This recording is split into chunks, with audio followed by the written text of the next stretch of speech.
Management and leadership do not need to be mutually exclusive. Often you don't find the two discussed in the same article or video or thought leadership post.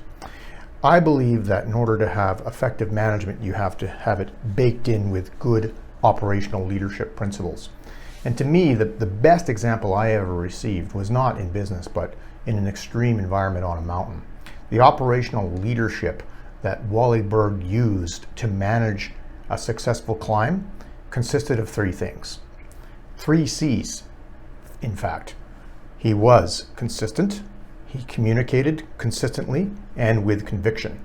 So communication, consistency, and with conviction. As a team member, you always knew what the day was going to look like because Wally had a consistent management pattern. Started the day with stating the goals, assigning responsibilities, timelines. You knew exactly what was going to be happening.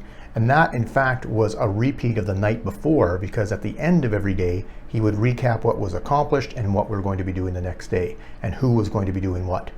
Throughout a climb, throughout the day, there was continual, consistent check-ins to make sure we were progressing as needed and making adjustments and assigning different people, different tasks and leadership roles throughout the mountain climb of that day.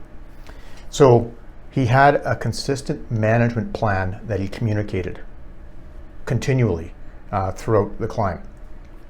Communication, consistency. The last C, conviction. You have to believe. You have to believe that you're going to finish the project on time and on budget. You have to believe that you're going to get your results. You have to believe that you will get to the top, and you have to communicate with consistency. Again, the best example of that was in the mountains with Wally Berg. On a mountain, he had asked me to lead a section to get us to the next waypoint, check-in point. I did. There was lots of avalanche risk, deep snow. When I got to that waypoint, I was mentally and physically exhausted. The team filtered in and they felt the same way.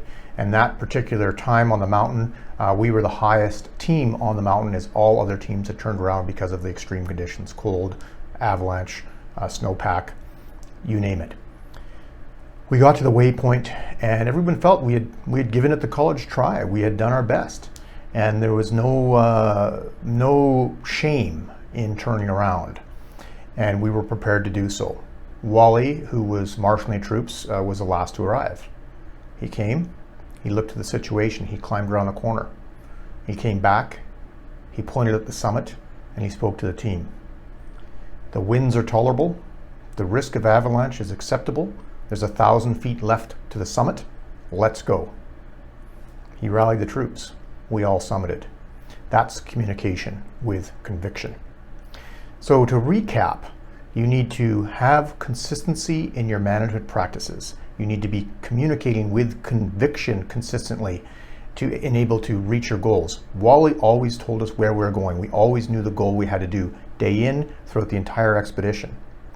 And I have never been on an expedition with Wally Berg in which we did not summit because of that consistent communication with conviction. So if you can embed that operational leadership practice into your management style, you'll be surprised where your teams can go. Do it. The results might get you to new heights.